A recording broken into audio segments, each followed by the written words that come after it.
and on YouTube starting at 10. All right, Logan, we just did big, comprehensive, big picture San Francisco 49ers team building exercises and how that could apply to Washington and some things to keep in mind for the offseason. But there's a game to play on Sunday. Jacoby Brissett obviously going to get the start. We talked about why we both think that is the right decision on our last podcast. But when you look at this 49ers defense and what EB and Jacoby are going to be trying to do to actually win the football game, how do they match up against San Francisco? Yeah, I mean, I think we talked about, last week with the Jets that there was a coverage kind of drove the rush. And I feel like it's the other way around here. They just got a lot of dudes who can rush the passer, specifically Nick Bosa. Obviously, Chase Young is there, been a little quiet. Obviously, he's been productive, but I don't think I thought he's the same guy he was here. Correct. Like he can make some splash plays. You have to be aware of him. You have to do a good job. He will also overrush and let Lamar Jackson run for 40 yards. So, right. And I think that's definitely something that they're dealing with, right? But I think the cool thing about that group is they've got kind of a stable of guys, and I feel like we're saying this every week, that are just good at rushing the passer. They got Javon Hargrave, they've got Randy Gregory, they've got Cleveland Farrell. Like, he's a guy that has been a little bit of a journeyman, but is making plays and rushing the passer well. And they're a little banged up, which is crazy to think about, but they've been able to kind of in season find these acquisitions and keep that rush cooking. So that's something that I think is going to be a big deal this week, is how do you kind of minimize the impact of that group, specifically Nick Bosa. Like, there's talking about,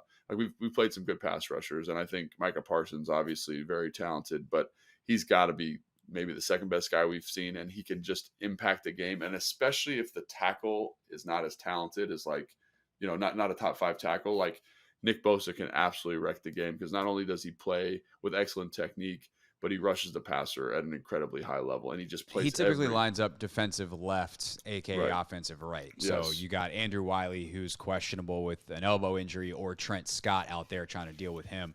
I would say staying out of obvious passing situations seems very important. Yeah, I mean, the question is how you do that. So, but I think that's something that you got to really keep an eye on. And then I think what you see in the back end, especially at the linebacker level, is just a ton of speed. Fred Warner, Greenlaw, those guys are excellent.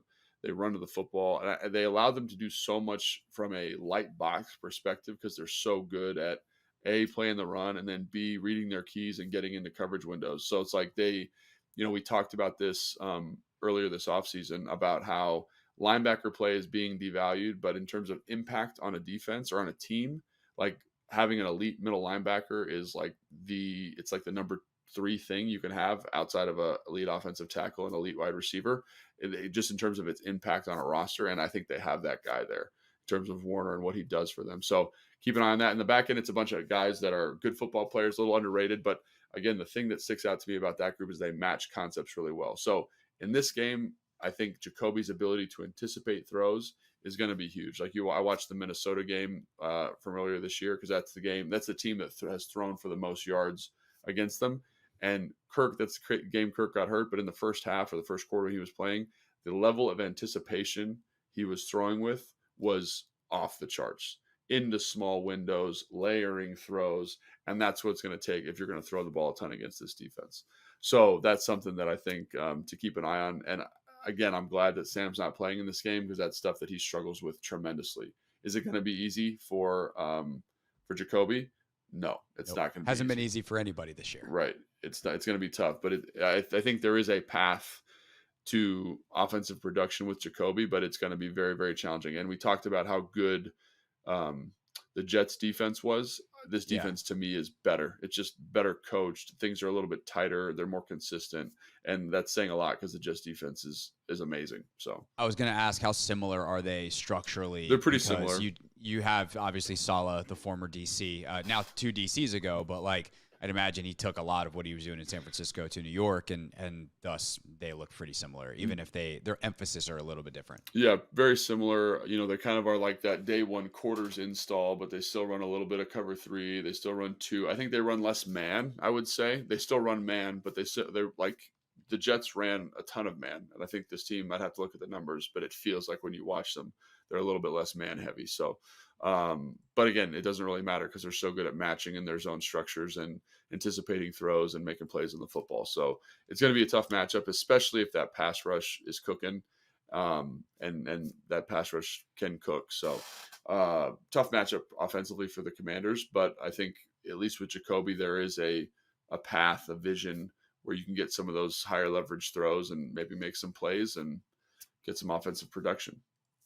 Yeah, staying out of a terrible game flow for once would be nice. Obviously we'll see how they can do that.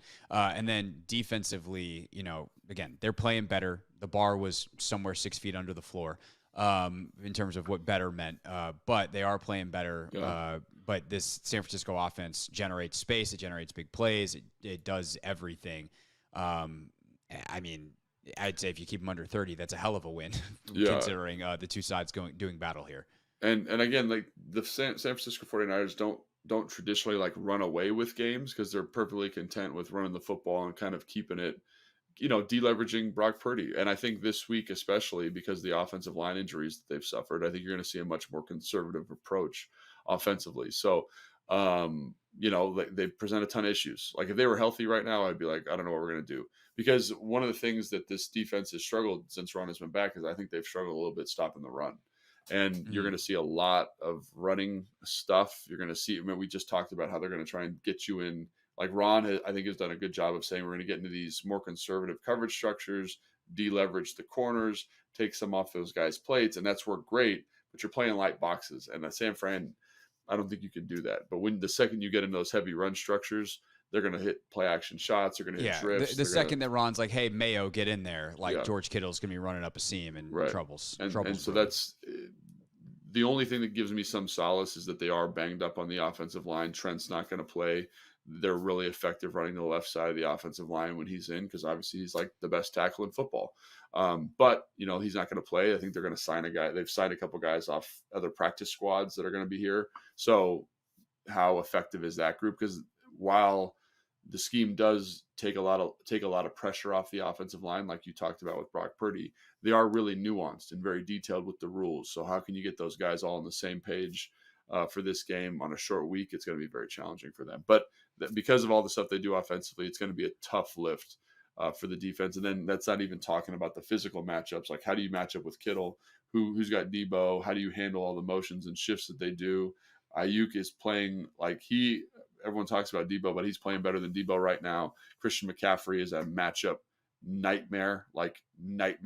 He's like a slot receiver that can run the football. So a lot of issues there that Ron's going to have to contend with this week. Yeah, it's there's a reason they're them. That's the easiest way to put it. That's the team I picked to win the Super Bowl. Still feel pretty good about it. Obviously, Baltimore's got something to say about that, as will some other teams. But they are excellent. They are well built. They are well schemed. They are well everythinged, which is why they are seen as one of the models around the NFL, and why so many of their people have gone on to other places already. And we anticipate that continuing this offseason, perhaps even some of them coming here. That is our show for today. We will talk more on Sunday about this game and about some of the big picture things that we have discussed. And we'll do that on the Take Command pregame show, which you can listen to live on 106.7 The Fan and the Team 980 and watch on YouTube. In the meantime, make sure you check me out on the radio at The Hoffman Show, 4 to 7 daily on the Team 980. That also streams live on YouTube at the Team 980 and highlights on my page at Craig Hoffman. Logan, of course, you can catch on Command Center and so much of the Commanders stuff, and follow on Instagram at Logan_Paulsen82. For Logan, I'm Craig. We'll see you Sunday at Tap Sports Bar for Take.